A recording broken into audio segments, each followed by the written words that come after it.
Muy buenas noches, soy Carlos Elizondo. Bienvenidos a Primer Círculo. Hoy vamos a hablar con Jorge Buendía sobre las preferencias políticas de los mexicanos de cara a la elección de junio, pero empezaremos hablando sobre las preferencias políticas de las mujeres. Jorge, bienvenido a Primer Círculo. ¿Cómo estás, Carlos? ¿Cómo estás, Federico? Bien, Jorge, gracias. Qué bueno que estás por acá.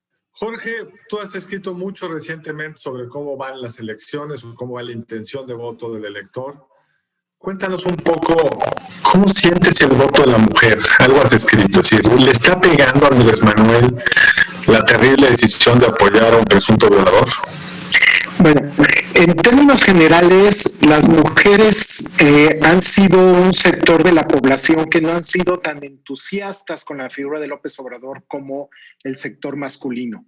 Y esto no es algo exclusivo del presidente López Obrador, sino de la izquierda mexicana. El PRD y hoy día Morena tiene más apoyo entre los varones que entre las mujeres. Incluso en la campaña de 2018 las mujeres fueron más reticentes al inicio por apoyarlo. ¿De qué tipo la diferencia? ¿De qué estamos hablando? Estamos hablando de entre 8 o 10 puntos porcentuales de diferencia.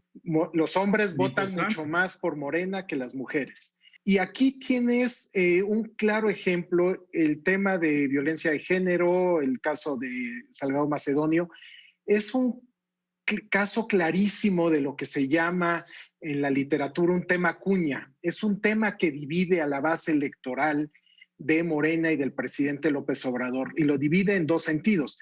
Obviamente, Morena tiene apoyo entre las mujeres, pero también tiene apoyo entre los sectores más educados, que son precisamente los más críticos ante el tema de violencia de género, los feminicidios, y adicionalmente tienes otra división importante.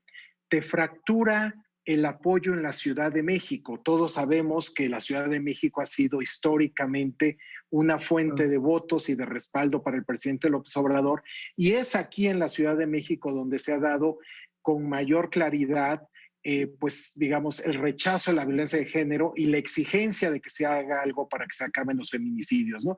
Entonces, este tema ciertamente le afecta por varios lados porque divide su base electoral. Ahora, ¿en tus series alcanzas a identificar en los últimos meses algún efecto Salgado Macedonio en específico? ¿O sigue siendo igual los 8 puntos de diferencia y ya? En términos de aprobación no hay diferencias sustantivas por género o en este momento. Durante la campaña, sí, inicialmente las mujeres votaban o se inclinaban menos por el presidente López Obrador, pero al final también, después de la campaña negativa contra Naya, se sumaron, digamos, a la opción de López Obrador, y en general todos los segmentos sociodemográficos de importancia, incluso en los estados, salvo Guanajuato, si no me equivoco, López Obrador fue, digamos, el candidato preferido, el que se llevó la victoria en estos segmentos. Todavía no se ve un efecto de esta índole. Yo creo que las ramificaciones del impacto político de las manifestaciones del 8 de marzo, la exigencia de que se acabe con la violencia de género, las deberíamos, si tienen consecuencias, las deberíamos empezar a ver a partir de estos días, y la interrogante es si hay un efecto, cuánto tiempo va a durar o va a desaparecer de la agenda. Va a ser una campaña muy intensa. De hecho, son 53 días para diputados federales. Y pareciera muy poco tiempo en un país en el cual estamos acostumbrados a campañas muy largas. Esto indica que, digamos, la aprobación del presidente puede ser, todo el mundo diría es definitiva en algunas entidades donde se mantiene por arriba del 60. Sin embargo, después de las elecciones en Coahuila y en Hidalgo, pues no pareciera tan claro, porque el presidente, en el caso de Coahuila, pues el gobernador estaba por arriba del presidente y ganó el priismo. Y en el caso de Hidalgo, el presidente estaba por arriba del gobernador y también ganaron priistas y panistas. Entonces, ¿hasta dónde ese efecto arrastra las elecciones de diputados federales? Mira, hay varios temas aquí. El primero es la tasa de conversión de aprobación o de popularidad del presidente en votos para Morena, ¿no? Siempre hay una distancia, hay una brecha. Históricamente, presidentes con un buen nivel de aprobación como Felipe Calderón o Vicente Fox, las elecciones intermedias las perdía Acción Nacional. Hoy día lo que estamos viendo es el presidente puede tener 64% de aprobación y la intención de voto en las encuestas ronda un poquito arriba de 40%. Ya hay una brecha, ya hay una distancia. Entonces, ese es el primer punto. El segundo es la pista federal, la pista legislativa y la pista local. En general, lo que hemos observado históricamente y ocurrió en 2018, entre más local es la elección, mayor distancia hay entre la popularidad del presidente y el voto por Morena. Es decir, si vemos qué tan cercano es el voto por Morena a la aprobación presidencial, pues la brecha va a ser más reducida en la pista federal, en las intermedias.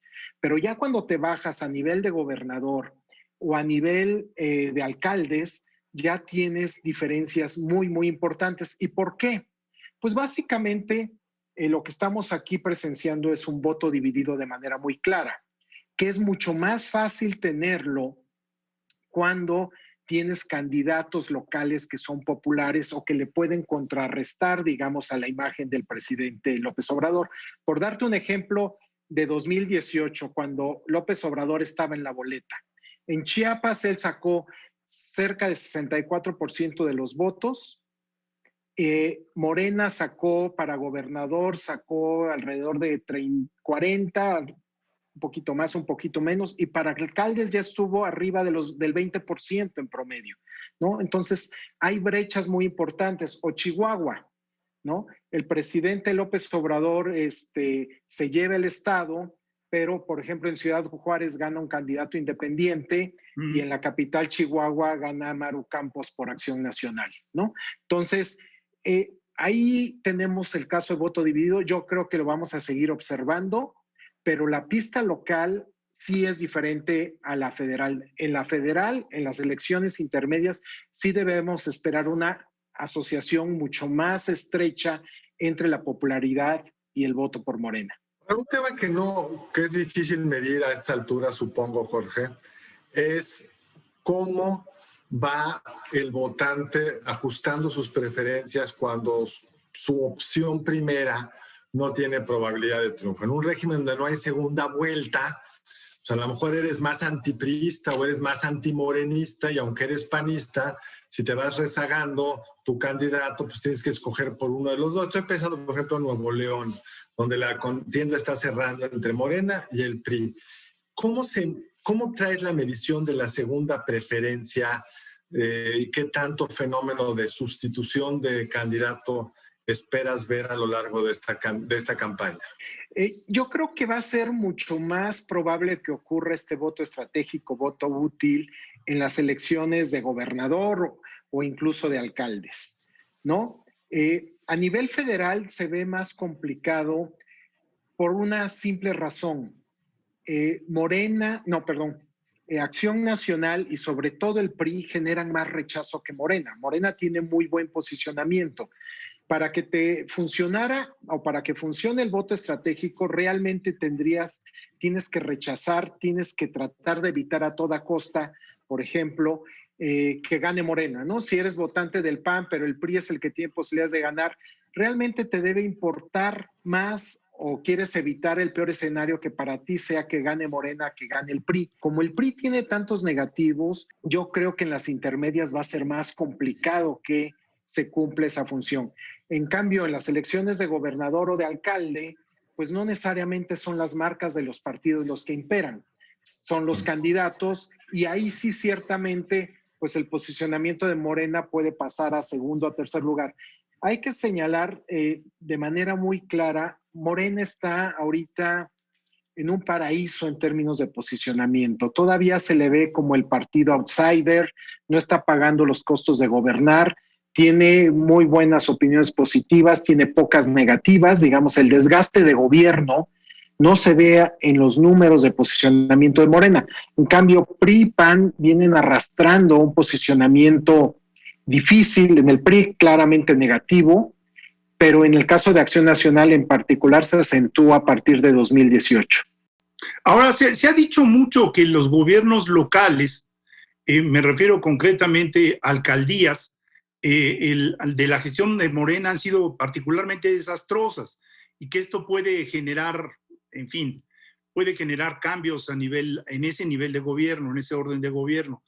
Pero es difícil medirlo. ¿Tú tienes alguna información al respecto? Mira, lo que tenemos, pues digamos, son información por piezas, ¿no? Digamos, sabemos que en algunos estados y en particular hay más información de la elección de gobernador. Si tú analizas las aprobaciones de los gobernadores que están en promedio nacional 47% y lo analizas por partido gobernante, los gobernadores de Morena están tan mal evaluados como los del PRI o como los de Acción Nacional, e incluso si tú quitaras a Claudia Sheinbaum de la ecuación, pues los porcentajes se van todavía más abajo. ¿Por qué? Porque gobernador como el de Chiapas, como el de Veracruz, como el de Puebla, tienen niveles de aprobación muy, muy bajos. Y también hay evidencia, digamos, más anecdótica, porque no se publican encuestas confiables a nivel de alcaldía, de que también está ocurriendo en un sinnúmero de estados, digamos, ¿no? Por ejemplo, en el caso de Sinaloa se habla mucho Culiacán, Mazatlán, que son alcaldes que no están tan bien evaluados, la alcaldesa de Puebla, etcétera, ¿no? Pero ciertamente ese va a ser un factor adicional, Federico, que va a contribuir al voto dividido, ¿no? Porque no importa qué tanto sea la popularidad del presidente López Obrador, a la hora que te plantas a votar por una elección local, lo más probable es que pese mucho más la evaluación del gobernador y de la alcaldesa o alcalde en turno que del presidente López Obrador. La pista federal, sin embargo, pues tendrá otra lógica. Tú publicaste un estudio bien complicado sobre posible asignación de curules en la Cámara de Diputados. Y pues abres un rango y nos dices, pues, lo más probable es que pueda mantener la mayoría absoluta, es decir, 50% más uno de los diputados, Morena y sus aliados, y sí dejan la moneda en el aire. ¿Quién sabe qué vaya a pasar con la mayoría constitucional? Puede caer de cualquiera de los dos lados. ¿Qué tendría que pasar, digamos, para que gane la mayoría constitucional o qué tendría que pasar para que no gane la mayoría constitucional? ¿Cuáles son los temas que podrían llevar a un acotamiento del poder actual de la Cámara de Diputados de Morena o no? Porque también mencionas en alguna de las preguntas que una mayoría bastante amplia de los mexicanos, como 60%, no quieren que el presidente tenga contrapesos. O sea, la pregunta, ¿usted quiere que tenga? No queremos contrapesos, que gane la Cámara de Diputados. ¿Qué podría llevarnos a uno u otro escenario en materia de mayoría constitucional? Lo más elemental es que la intención de voto por Morena baje, ¿no? O sea, si repitiéramos la votación de 2018, solamente con las coaliciones que hoy día están dadas, Morena y sus aliados, el PT y el Verde, tendrían 299 de los 500 votos, es decir, casi 60% de la Cámara de Diputados. No 67. No 67. Pero ese es un escenario donde Morena traía 37%, sacó 37% de los votos. Ahorita en las encuestas lo traemos por arriba de 40, ¿no? 44 en nuestra última encuesta nacional. Entonces realmente la moneda está en el aire y te tenemos que tener que invitar en un par de meses cuando esté más cerca la elección. Con todo gusto. Pues Jorge, muchísimas gracias. Ha sido para mí muy interesante, muy útil. Muchas gracias. Como Gracias siempre, Jorge. Mil gracias. Buenas noches. Claro. Gracias por haber estado aquí en Primer Círculo. Y gracias a ustedes por acompañarnos aquí en Primer Círculo. Lo esperamos el lunes entrante a la misma hora. Buenas noches.